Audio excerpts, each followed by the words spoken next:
మీరు బెయిల్ కోసము సూరి గారు జైల్లో ఉన్నప్పుడు బెయిల్ తీసుకురావడానికి మీ సోదరుని బయటికి తీసుకురావడానికి బెయిల్ కోసము మీరు పెద్ద ఎత్తున శ్రమించారు, కుటుంబాన్ని కూడా పక్కన పెట్టి ఒక మగవాడితో సమానంగా గల్లీ నుంచి ఢిల్లీ వరకు చక్కర్లు కొట్టారంటుంటారు, వాస్తవేనా?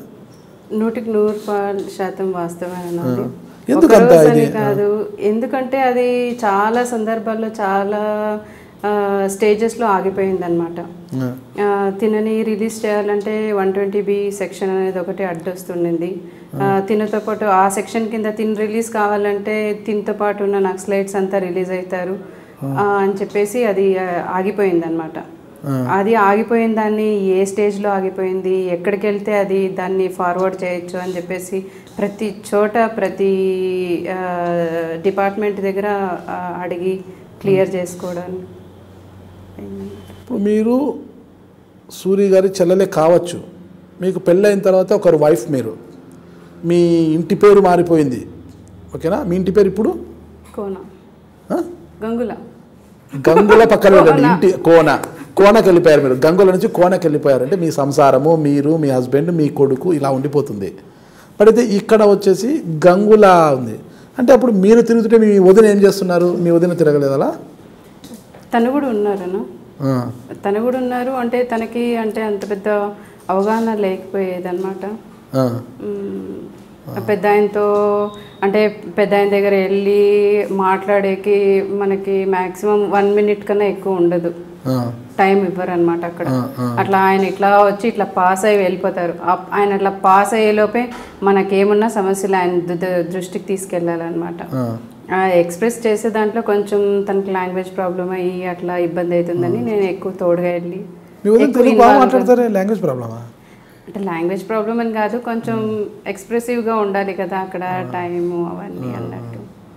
ఓకే, అంటే ఎంతోమంది ఉన్నారంటే సూరి గారి ఫ్యామిలీ అంతా పోయినా కూడా చిన్నాన్న పిల్లలు వాళ్ళంతా చాలామంది ఉన్నారు కదా, అంత పట్టుదలగా మీరు ఎందుకు తీసుకున్నారు మీ అన్నని బయటికి తీసుకురావాలని? ఆ బెయిల్ విషయంలో తిరగడం అదంతా కూడా మీకంటూ ఒక ఫ్యామిలీ ఉండింది కదా. చిన్నప్పటి నుంచి తనకి ఎక్కువ అలవాటు కాబట్టి తనకి ఏది మంచి చెడైనా చూసుకునే వాళ్ళం మేమే అనమాట. అట్లాగే ఎక్కువ తిరగాల్సి వచ్చింది. మీ వారు ఎప్పుడు కోప్పడేవారు కాదు మీరు? లేదన్న, ఎందుకంటే తనకి తెలుసు తన ఎంత బాధపడ్డాడు, ఎందుకు చేయవలసి వచ్చింది, ఎందుకు చేయాలి అని. నాతో పాటు కూడా మేము ఇక్కడే కాదు సుప్రీంకోర్టు వరకు కూడా వెళ్ళాల్సి వచ్చినప్పుడు కూడా నాతో పాటు కూడా వచ్చారనమాట. వచ్చిండొచ్చు, బాధలు తెలిసిండొచ్చు, కానీ తనలో అంటూ ఒక భయం ఉంటుంది కదా, ఏదో నేను నా ఫ్యామిలీ బాగుండాలి. ఇప్పుడు ఈ సమస్యలంతా బెయిల్ కోసం వాటి కోసం వీటి కోసం తిరుగుతుంటే ప్రత్యర్థులు మళ్ళీ మమ్మల్ని ఎక్కడ టార్గెట్ చేస్తారు, మాకెందుకు ఈ గొడవలన్నీ కూడా మీరు ప్రశాంతంగా భయపడే అంత పిరికివాడు అయితే కాదు. మీ వారు హీరోనా? హీరోనేనా మీ వారు? పిరికివారు కాదు. అంటే సూరికి జరిగిండే అన్యాయం గురించి ఎవరికి తెలిసినా కూడా నాకు తెలిసి అలాగే రెస్పాండ్ అవుతారు, అలాగే హెల్ప్ చేయాలనుకుంటారు. సూరికి జరిగిన అన్యాయం, సూరి గారు అంటే మంచివారు, ఆయన చాలా 100% మంచివారా? చాలా మంచివాడు. ఎలా మంచివారండి? ఎలా చెడ్డవాడనా? మీరు దేన్ని చూసి చెడ్డవాడు అనుకుంటున్నారు చెప్పండి? Jubilee hills car bomb case చూస్తేనే అర్థమైపోతుంది కదా. అవునన్నా, ఆ రోజు టీవీ బాంబు చూస్తే మరి మీకు ఎందుకు అర్థం కాలేదు? మీకు అర్థం కాలేదా? మీకు అనిపించలేదా అప్పుడు? టీవీ బాంబు జరిగినప్పుడు ఆయనలో మంచితనం ఉంటే కారు బాంబుకి ఎందుకు వెళ్తారు? అమాయకుల జోలికి ఎందుకు వెళ్తారు?